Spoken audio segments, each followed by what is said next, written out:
5분 인문학. 당신이 친구 영역에 있다는 9가지 신호. 시작합니다. 어떤 사람들은 누군가가 자신에게 로맨틱한 관심을 보이는지 쉽게 알아차릴 수 있지만 그렇지 않은 사람들도 많습니다. 이런 사람들은 종종 프렌드 존에 갇혀 오랜 시간을 보낼 수 있죠.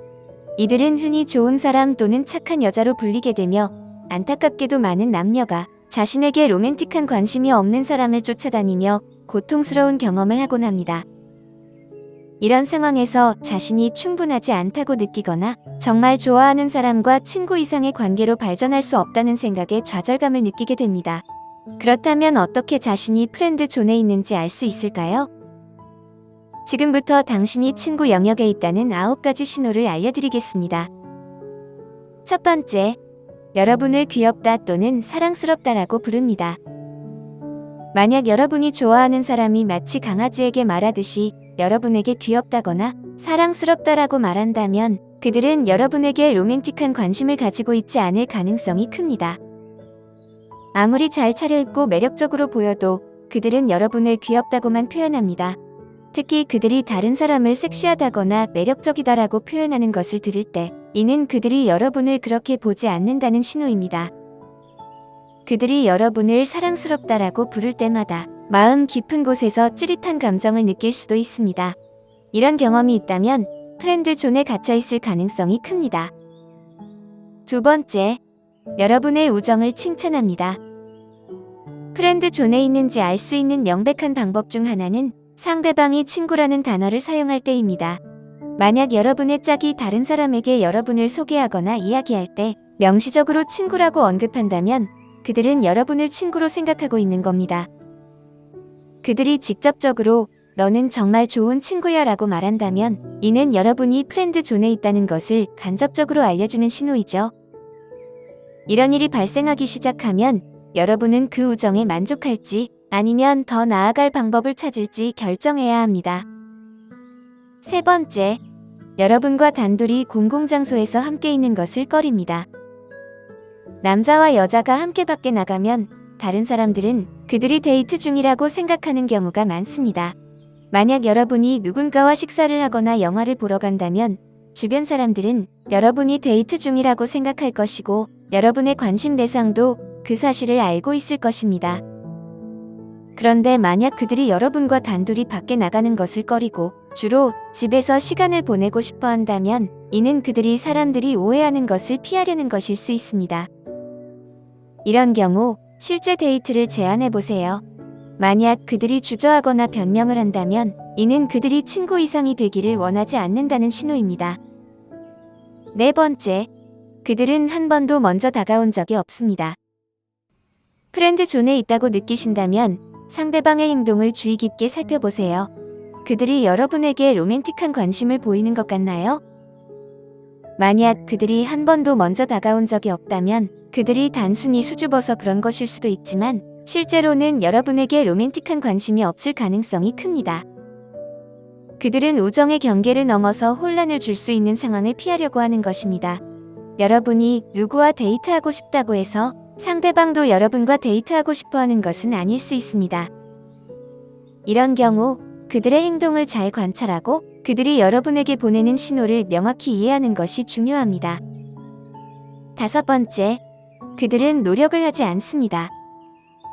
프렌드 존에 있다는 확실한 신호 중 하나는 상대방이 여러분과 시간을 보낼 때 전혀 신경을 쓰지 않는다는 것입니다. 만약 그들이 여러분과 만날 때 외모나 행동에 신경을 쓰지 않는다면 여러분에게 로맨틱한 관심이 없을 가능성이 큽니다. 예를 들어 그들이 집을 지저분하게 두거나 준비를 하지 않거나 운동복을 입고 나오는 등 자신을 꾸미지 않는다면 이는 그들이 여러분 주위에서 너무 편안함을 느끼기 때문입니다. 만약 그들이 여러분에게 로맨틱한 관심이 있었다면 최선을 다해 자신을 꾸미고 좋은 인상을 주려고 했을 것입니다. 노력을 하지 않는 것은 그들이 여러분이 자신을 어떻게 보는지 신경 쓰지 않는다는 신호입니다. 여섯 번째, 늦은 밤에 대화하려 하지 않습니다.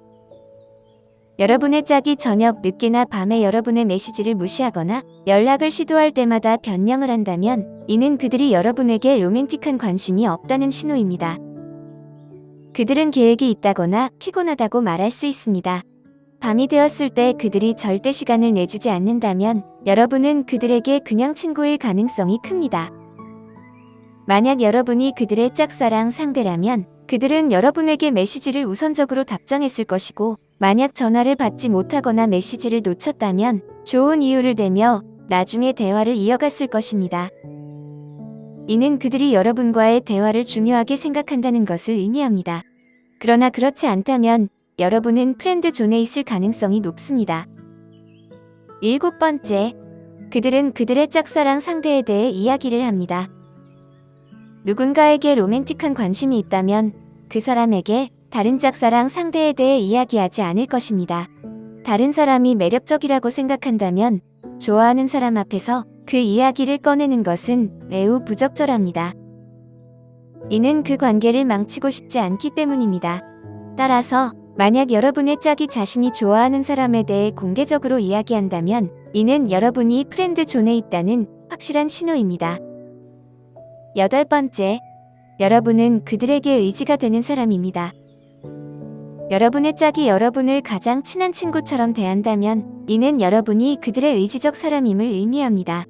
그들은 기쁜 소식이나 슬픈 소식을 모두 여러분과 공유하며 도움이 필요할 때 여러분에게 의지합니다. 이는 여러분이 프렌드 존에 있다는 명확한 신호입니다. 그들에게 더 많은 것을 기대할 때 그냥 친구로 간주되는 것은 특히 매우 힘들 수 있습니다. 그들이 여러분을 친구로만 생각한다면 심지어 연애 상담을 요청할 수도 있으며 이는 더욱 상처가 될 수 있습니다. 9번째, 그들은 여러분이 다른 사람과 잘 어울릴 거라고 말합니다.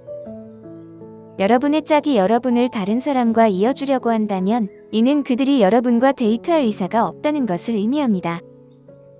그들은 너는 누구와 정말 잘 어울릴 거야와 같은 말을 할 수 있습니다.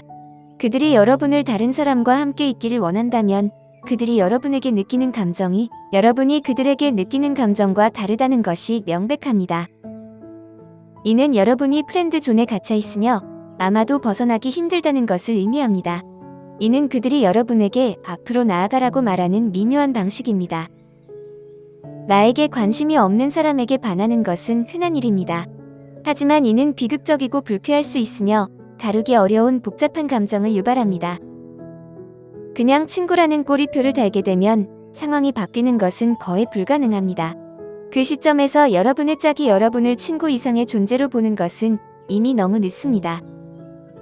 만약 여러분이 프렌드 존에 갇혀 있다고 느끼고 벗어나기를 원한다면 행동을 취하거나 그들에게 솔직하게 감정을 이야기해보는 것이 좋습니다. 오늘 5분 인문학은 여기까지입니다. 영상이 마음에 드셨다면 좋아요와 구독 버튼을 눌러주세요. 항상 시청해주셔서 감사합니다.